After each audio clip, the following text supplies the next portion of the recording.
I swear it was supposed to be a good night.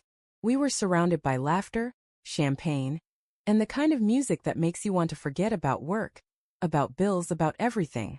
The lights were soft and golden, the kind that makes everyone look better than they really are. I saw my wife, Anna, standing near the balcony, glass in hand, smiling, no glowing, in that way she hadn't around me for a while. So when I went up to her, wrapped an arm around her waist and whispered, "Dance with me," I thought I was doing something sweet, something normal. She stiffened. I felt it immediately, like I just touched something fragile I wasn't supposed to. "Not now," she murmured, eyes darting to the people behind me. "Our friends, my colleagues, the ones with money and charm and perfect hairlines." I laughed it off, tried to make a joke, and pulled her gently toward the center of the room.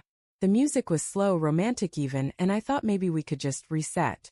But when I leaned in to kiss her, she turned her head, voice sharp and cold enough to slice through the music. "You're embarrassing me."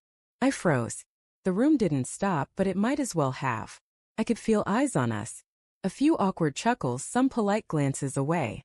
My chest burned as I stepped back, pretending like it was all nothing, like my heart hadn't just been kicked in front of everyone. She gave me this tight smile, one she saves for waiters who bring the wrong wine. Then she walked away, her heels clicking across the marble, straight toward the bar and toward Daniel.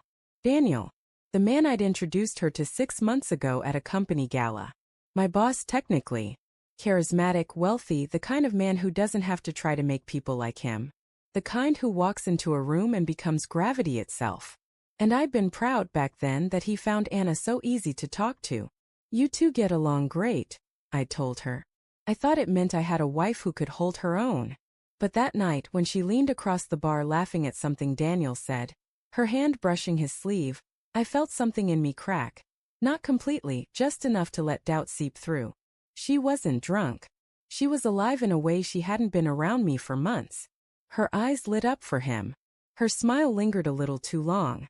And I stood there, a man with his drink sweating in his hand, realizing that I might not be the one making her glow anymore. I drove us home in silence. She stared out the window, scrolling on her phone, her reflection in the glass looking bored, distant. I wanted to ask her what that was back there. Why she said I embarrassed her. But the words felt too small for the storm building in my chest. So instead I said, "You looked like you were having fun with Daniel." She didn't even look up. "He's just easy to talk to. Unlike you lately."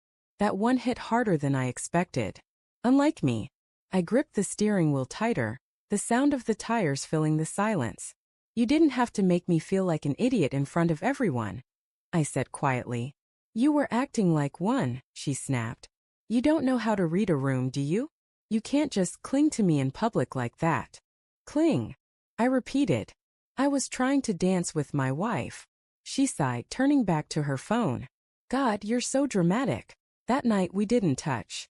She showered and went straight to bed, her back to me. I lay awake, staring at the ceiling, replaying the look on her face, the irritation, the embarrassment. Like my love was something inconvenient. The next few days things felt off. She was always busy. Late meetings. New clients. Gym classes she never used to go to. Her phone became a second body part. Always face down, always locked. I tried not to be that guy, the paranoid husband, but small things added up. The faint smell of cologne that wasn't mine when she came home one night. A text that lit up her screen. "Can't stop thinking about you tonight." She claimed it was from a coworker who sent it by mistake. She laughed as she explained, but her eyes didn't. One evening, while she was in the shower, I did what I swore I'd never do. I opened her phone. I wish I could say I was brave about it, that I didn't hesitate, but my hands shook like I was holding a live wire. Her messages with D weren't overtly romantic, not at first. Work talk, jokes, little emojis. But then came "I miss you today" and "last night was amazing," and "I can still taste the wine on your lips." My throat went dry. My heart felt like it was folding in on itself. It wasn't the shock of it that hurt the most, it was the familiarity. The way she wrote to him like she used to write to me. The softness, the warmth, the little teasing way she said his name. I scrolled until I couldn't anymore. Until the words blurred and my own reflection stared back at me through tears I didn't even feel coming. When she stepped out of the shower, wrapped in a towel, humming to herself, I almost said it. Almost threw the phone at her and screamed. But something stopped me. Maybe pride. Maybe the fear of what she'd say if I gave her the chance. So I just said, "How was your day?" She smiled, an effortless, practiced smile, and said, "Fine." I started watching her differently after that. The way she dressed. The way she laughed at her phone when she thought I wasn't looking. She was somewhere else now, somewhere I couldn't follow. I tried to fix things, to plan dinners, to be more attentive, but it was like trying to talk to someone underwater. Everything I said came out muffled, meaningless.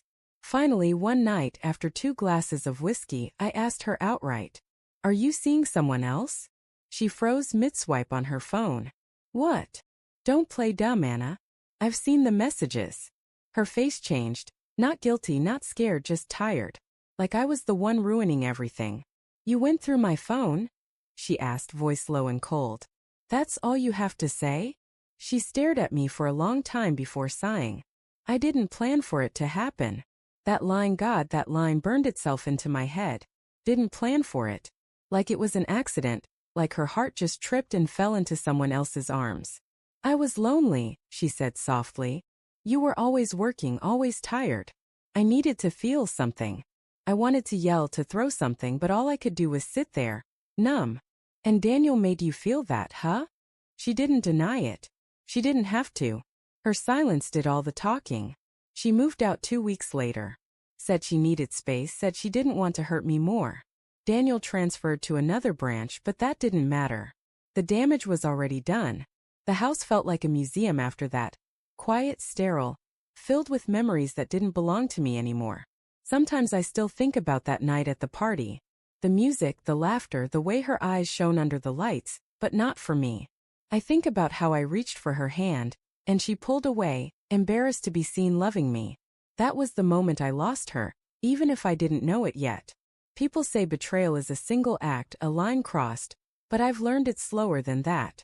It's the silence that grows between 2 people. The distance you don't notice until you're standing in it, realizing you're the only one still trying to bridge the gap. And maybe that's the cruelest part. Knowing that I loved her enough to forgive her, but not enough to make her stay.